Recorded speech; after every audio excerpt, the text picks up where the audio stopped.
જામનગરમાં રંગમતી નદીના કિનારે ગઈકાલે વિક્ટોરિયા એક ડેડ બોડી મળેલી હતી, જેનું નામ હતું ઇસ્માઇલ હારૂનભાઈ કેર.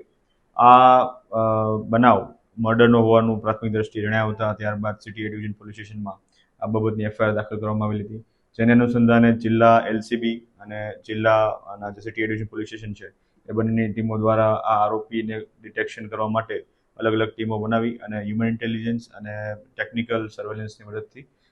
શોધખોળ ચાલુ કરવામાં આવેલી હતી. જેમાં આ કામના આરોપી, જેનું નામ છે મહેબૂબ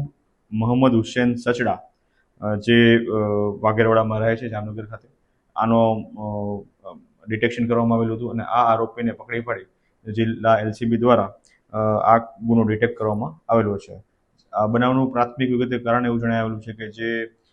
જે મરણ જનાર છે એ મચ્છીનો ધંધો કરતા હોય અને એની પાસે ઘણીવાર રોકડ રૂપિયા હોવાની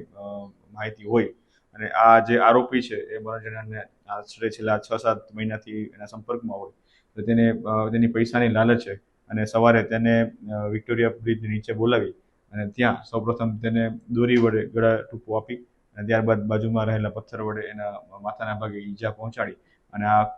મર્ડરનું કૃત્ય કરવામાં આવેલું હતું. જેને અનુસંધાને તેના વિરુદ્ધ સિટી એ ડિવિઝન પોલીસ સ્ટેશનમાં મર્ડર વિથ લૂંટનો ગુનો દાખલ કરી અને આગળની કાર્યવાહી હાથ ધરવામાં આવેલ છે.